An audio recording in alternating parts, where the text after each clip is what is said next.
नमस्कार, ओवीज रेसिपीमध्ये तुमचं स्वागत आहे. तर मी तुमच्याशी आज अगदी साधी, सोपी आणि बनवायला एकदम सिंपल अशी भेंडीची रेसिपी शेअर करणार आहे. तुम्ही अगदी 10 ते 15 मिनिटात बनवू शकता. तर इथे मी हे भेंडीची रेसिपी बनवण्यासाठी अशा कोवळ्या भेंड्या घेतलेल्या आहेत. आपल्याला अशा साईजच्याच भेंड्या घ्यायच्या आहेत, एकदम कोवळ्या. तर इथे बघा, लगेचच मी आता कूट घेणार आहे एका प्लेटमध्ये. हे शेंगदाण्याचं कूट आहे भाजलेल्या. तर मी हे मोठं मिक्सरला बारीक करून घेतलेलं होतं.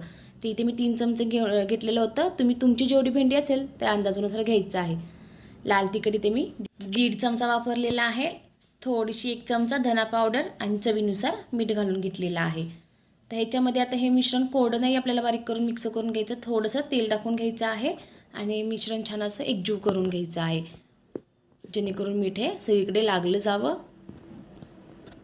तर इथे पहा, मिश्रण मी असं छान असं एकजीव करून घेतलेलं होतं, छान मिक्स करून घेतलेलं आहे. तर इथे मगाची जी भेंडी आपण पुसून घेतलेली होती त्याची बघा पुढचा भाग मी काढून असं मध्ये चीर पाडून घेतलेली आहे, जेणेकरून आपल्याला आत खिडकी आहे का हेही पाहता यावं आणि ह्याच्यामध्ये हे मसाला देखील भरता यावा. तर जेवताना बघा तुम्ही तोंडी लावायला सुद्धा ही भेंडी बनवू शकता. खायला अगदी रुचकर मस्तच लागते. तर अशा प्रकारे मी सगळ्या भेंड्यांमध्ये बघा हे जे आपण कुटाचं मिश्रण बनवलेलं आहे, मसाला जो बनवलेला तो आपण भरून घेणार आहोत.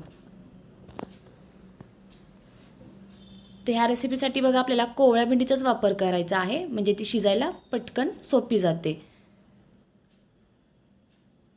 तुम्ही बघा भेंडीचे बरेचसेच प्रकार खाल्ले असतील, पण हा प्रकार तुम्ही नक्की करून बघा. आता सगळ्या भेंडीमध्ये आपण मसाला भरून घेतलेला होता. आता इथे मी भेंडी परतण्यासाठी तव्याचा वापर केलेला आहे.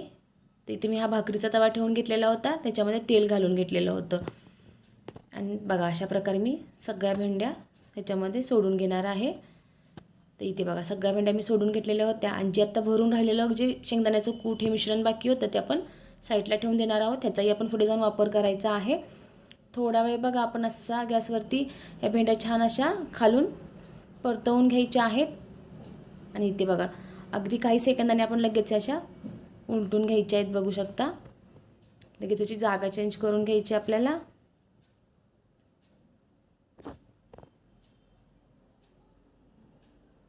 आता बघा एकदा भेंडी अशी पलटवून झाली की ह्याच्यावरती आपण हे कूट टाकून देणार आहोत, जे शिल्लक राहिलेलं होतं ते. सुरुवातीलाच नाही घालून घ्यायचं आपल्याला, अशा प्रकारे थोड्या वेळाने घालायचं आहे आणि लगेचच झाकण ठेवून थोड्या वेळासाठी याला वाफ द्यायची आहे. भेंडी बघा शिजायला पटकन असते आणि कोवळी असल्यामुळे पटकन शिजली जाणार भेंडी. थोड्या वेळाने बघा झाकण काढून मी पुन्हा एकदा असं छान परतवून घेतलेलं आहे आणि झाकण ठेवून देणार आहे. तर अगदी 5 ते 10 मिनटात ही भेंडी तयार होते. 5-10 मिनटंही जास्तच म्हणायला काही हरकत नाही. त्याच्या आतमध्येच बघा ही भेंडी तयार होते. इथे बघा भेंडी मस्त अशी तयार झालेली आहे. अगदी कुठेही छान असं भाजलं गेलेलं आहे आणि भेंडी देखील बघा छान शिजली गेलेली आहे.